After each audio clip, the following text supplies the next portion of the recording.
dengan sales yang besar. Ini boleh dibilang kita the biggest in the world.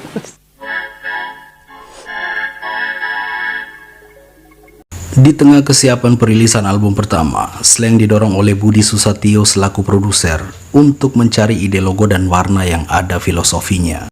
Hal itu tentu terkait dengan profesi Susatyo selaku desain grafis yang kerap menangani cover album para musisi dan band tanah air kala itu. Tidak memakan waktu lama, ide datang pada Slank. Dari sana, terbentuklah kesepakatan bahwa tulisan Slank yang seharusnya didesain dengan warna merah akhirnya ditentukan menjadi warna biru. Terinspirasi dari warna logo tulisan Slank pada cover album pertama, memasuki penggarapan album kedua, lahirlah sebuah karya berjudul Pulau Biru, di mana karya itu didesain menjadi tembang yang memiliki kekuatan dan menggugah emosional. Tujuannya tak lain untuk mengantar mata pendengar pada sebuah kebun percontohan versi Slank, mengenai tempat yang didiami oleh sekumpulan orang bijak dengan gaya bermasyarakat yang lekat pada kedamaian, kesenangan, tidak ada salah paham, tanpa pertikaian, tanpa hakim, tanpa terdakwa, tanpa penjara, tanpa penjajah, tanpa senjata dan tanpa perang. Lirik juga sengaja ditulis dengan bahasa slengean agar materinya dapat dijangkau oleh segala tingkat pemahaman. Selanjutnya judul lagu itu diambil sebagai nama manajemen Pulau Biru.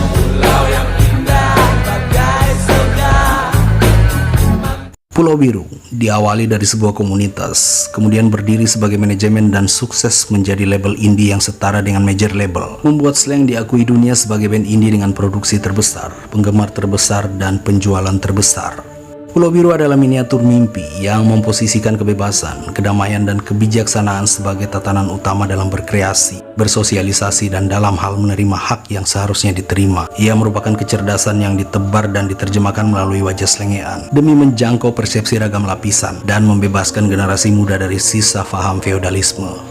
Hal ini tentu mempertegas makna dari nama Pulau Biru itu sendiri, yang mana kata pulau dinyatakan sebagai tempat bernaung atau wadah berkumpulnya segala insan kreatif untuk menyuarakan dan mewujudkan mimpi. Sedang kata biru terinspirasi dari luasnya langit dan luasnya laut, di mana dari dasar kedalaman hingga permukaan, yang secara vertikal horizontalnya serba berwarna biru, mewakili mimpi sebuah kebebasan, kedamaian, dan kebijaksanaan yang bebas dimiliki oleh setiap orang. Pulau Biru lahir dari ketidakbebasan berekspresi dan menyuarakan minimnya perhatian pada hak yang harus diterima oleh pelaku seni, sehubungan dengan tidak ada upah pensiun bagi musisi. Pulau Biru juga mengingatkan betapa tidak menyenangkannya segala kerugian yang diakibatkan oleh kesalahpahaman, kriminalitas, dan perang. Pulau Biru adalah wujud dari jiwa kebebasan yang diimpikan Slank selama 3 tahun bernaung di bawah Proyeki dalam kendali produser lama.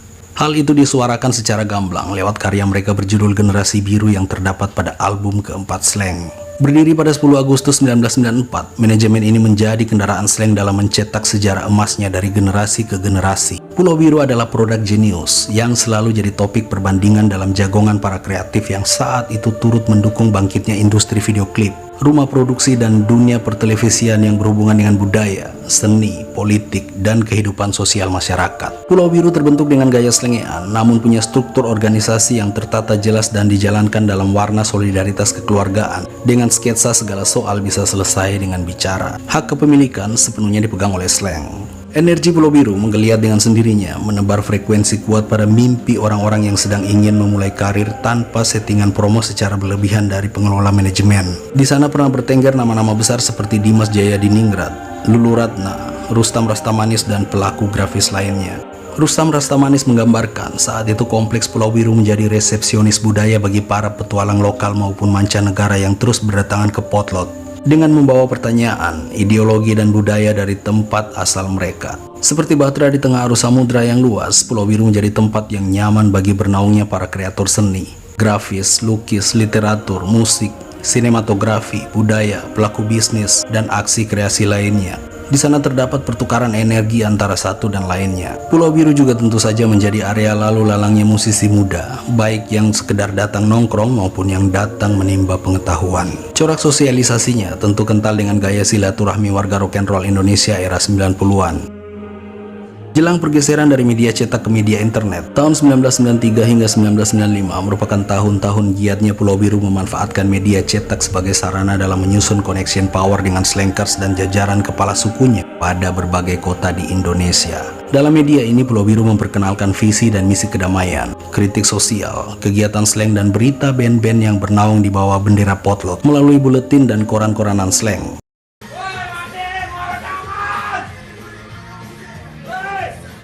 Memutuskan berdiri sebagai label indie, Pulau Biru kemudian melebarkan sayapnya sebagai manajemen produksi rekaman dengan nama Peace Record. Di sini album Generasi Biru menjadi eksperimen bagi Indra Kadarsi dan Slank dalam menjajal kapasitas peralatan audio yang dimiliki. Dengan peralatan baru tersebut, rekaman pada album ini dilakukan pada beberapa tempat di luar sesaknya ruang studio. Proyek ini dirampungkan dengan gaya bebas versi anak band, tanpa terikat sistem formal seperti yang diterapkan oleh manajemen label perusahaan pada umumnya. Mixing dan mastering juga berhasil dirampungkan melalui tangan dingin Indra Kadarsi di IK Kamar Musik. Bahkan dalam proyek intern itu, Bongki menyumbangkan desain logo Slank pada cover album tanpa khawatir mendapat intervensi dari pihak label. Di sini, Dimas Jayadiningrat juga urunan ide melalui coretan-coretan nyentriknya pada isi cover album Generasi Biru.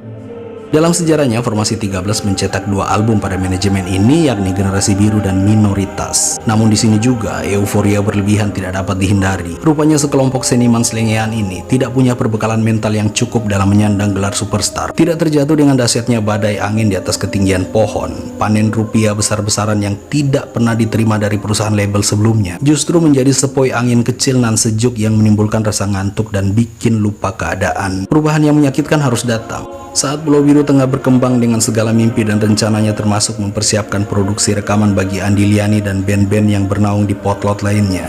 Tidak ada yang menyadari jika ruang gerak internal mereka tengah diintai oleh beberapa pihak. Dalam geliatnya, Pulau Biru dianggap berbahaya. Pulau Biru dianggap menjadi ancaman. Menjalar perlahan, keonaran datang. Planning besar harus berhenti di tengah jalan, sehubungan dengan beberapa kendala serius yang terjadi dalam internal potlot. Tongkrongan para kreator yang tadinya berkreasi dalam suasana ramai, riang, penuh warna, kini mulai disusupi aktivitas para BD yang menguasai lingkungan manajemen. Di tengah demam zat kimia yang tengah meracuni tubuhnya, saat itu Pulau Biru juga harus bertekuk lutut menancapkan bendera setengah tiang atas tragedi naas yang merenggut nyawa Andi Liani pada 1995. Diikuti rentetan permasalahan bak benang kusut yang semakin diluruskan semakin tidak berbentuk. Keonaran tipis-tipis perlahan menjelma jadi monster ganas yang membuat Slank, Slankers dan keluarga besar Pulau Biru harus babak belur. Pada titik ini perpecahan tidak lagi dapat dihindari. Masing-masing memiliki argumen untuk membenarkan diri. Disinilah awal potlot dan Pulau Biru terbagi menjadi 2 generasi. Kuat dugaan bahwa polemik yang terjadi dalam lingkungan Pulau Biru saat itu merupakan hasil konspirasi yang dibalut rapi oleh beberapa pihak yang merasa terancam dengan prospek perkembangan pada manajemen tersebut sehubungan dengan ketatnya persaingan industri musik kala itu. Seiring keluarnya Bongki Indra Pai, satu persatu pengurus Pulau Biru turut menghilang dan orang yang paling akhir adalah Rustam Rastamanis. Namun seperti yang dikatakan oleh wartawan musik Indonesia Soleh Solihun yang juga senior Slankers, seperti itulah cara Tuhan menyelamatkan potlot. Dan benar saja, saat ditinggalkan oleh tua-tua suku dan harus melewati masa transisi, Pulau Biru harus mempertahankan mimpi dan ideologi dasarnya. Satu persatu sisa runtuhan puing Pulau Biru dikumpulkan menjadi dasar pondasi baru. Di bawah penanganan yang saat itu menyisakan Bunda Yvette selaku manajer dengan dibantu oleh beberapa orang termasuk Masto pada urusan teknik, perlahan Pulau Biru kembali menampilkan wajahnya yang sedang berangsur pulih. Dengan sisa energi yang masih ada, ia kembali bangkit dan melangkah dengan ritme baru yang mengantarnya pada titik kecerahan. Segala urusan yang berhubungan dengan rumah produksi, urusan kontrak artis, fans club, merchandise dan lainnya, kini ditangani dengan instrumen cerah bersama orang-orang anyar. Kalaupun masih ada resepsionis budaya, kini petualang yang datang ke potlot bukan lagi orang yang sama dan telah disambut oleh wajah-wajah yang berbeda dengan situasi yang tidak lagi sama. Perlahan tapi pasti, Pulau Biru bereinkarnasi pada sistem yang semakin terupdate. Dari keterpurukannya, ia berkembang menjadi label indie raksasa yang sejajar dengan major label. Eksistensinya juga menginspirasi beberapa musisi, akhirnya mendirikan manajemen sendiri. Bersama putaran mesin waktu yang terus bergerak, kini Pulau Biru telah diisi oleh generasi kedua, yang bisa saja merupakan adik atau anak-anak dari generasi pertama Slankers. Koneksi dengan para penggemar juga lebih banyak bergeser pada ruang digital karena memang sudah seperti itulah sistemnya. Dalam hal ini potlot era 90-an tentu tidak bisa lagi diulangi dan tinggal jadi cerita. Di sana pernah bercokol seorang Rustam Rastamanis, kepala suku Slankers yang sosoknya hanya dikenal oleh segelintir Slankers dan bikin penasaran sebagian besar Slankers Indonesia zaman itu karena namanya begitu akrab dan spesial pada setiap cover kaset slang maupun buletin Pulau Biru. Siapa sangka sosok yang selama ini banyak bergerak di belakang layar itu justru muncul setelah sebagian rambutnya sudah mulai memutih dengan membawa harta karun berharga yang menceritakan fakta sejarah band legendaris slang, BIP hingga Jenderal Maya melalui buku stempel Generasi Biru pada awal 2022. Dapat disimpulkan bahwa Pulau Biru bukan sekedar tongkrongan, tetapi pernah diisi oleh orang-orang hebat yang menimbulkan sebuah permulaan baru dengan kisah dan versi komunikasi rakyat rock and roll di zaman itu. Pulau Biru juga meninggalkan filosofi yang dalam bagi soundtrack kehidupan setiap generasi pecinta musik, khususnya slankers. Pulau Biru tidak pernah ragu dalam membagikan formulasi yang dimiliki kepada para pelaku seni lainnya. Pulau Biru terbentuk dari dorongan naluri grafis Budi Susatyo, kemudian berdiri menjadi rumah produksi besar atas pengalaman pahit manisnya slang yang justru diperoleh saat berada di bawah kendali manajemennya.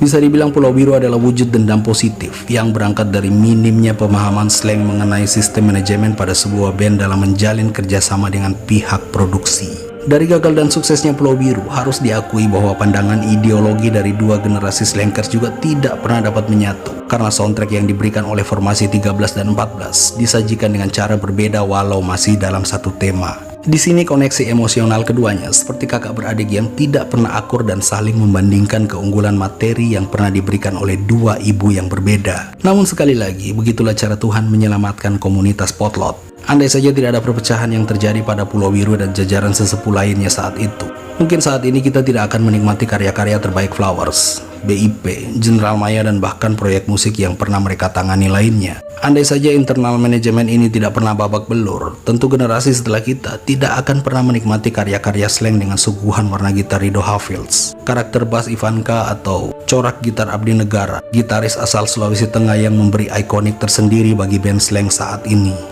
Dan pada kenyataannya, berangkat dari nyawa Pulau Biru, hingga saat ini slang dan mantan personil formasi 13 masih memberi gema yang indah pada belahan bumi Nusantara. Panjang umur Pulau Biru, panjang umur hal-hal baik. Peace.